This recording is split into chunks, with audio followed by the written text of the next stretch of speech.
Good luck! Kamay po sa mesa. Top 7 answers are on the board. Para siguradong maraming dugo ang maiinom, anong hayop ang dapat sipsipin ng vampira? Mami Ani.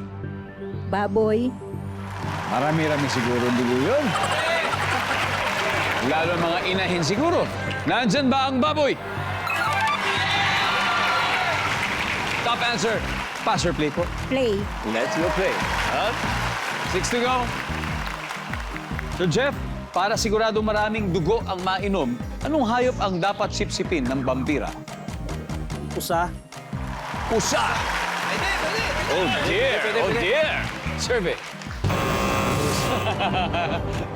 Tolits, para siguradong maraming dugo ang mainom, anong hayop kaya ang dapat sipsipin ng vampira? Baka. Sure ka dyan. Sure ako dyan. Ikaw. Baka hindi masyado. Nandiyan ba ang baka? Ikaw! Let's go! Jane, para sigurado maraming dugo mainom, anong hayop ang dapat sipsipin ng vampira? Reindeer. Reindeer. Sa bagay, Paskong Pasko. Ayaw mo lang talaga ng deer, no? Reindeer talaga, reindeer. Hadal na, Mami Ani. O to, para sigurado, marami-rami sisipsipin ng dugo ng vampira dito. Anong hayop kaya to? Kambing. Yan! Kambing! Nandiyan ba ang kambing? Yan! Yun pala ang tamang sagot. Very good. Sagot.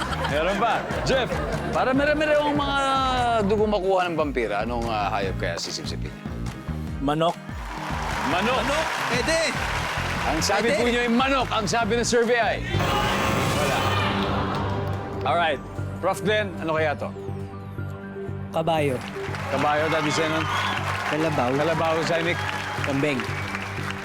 Para siguradong maraming dugo ang maiinom ng vampira, anong hayop kaya sisipsipin ito? Zijan. Kabayo.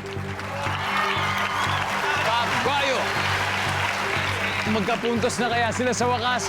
Let's see. Nandiyan ba ang kabayo?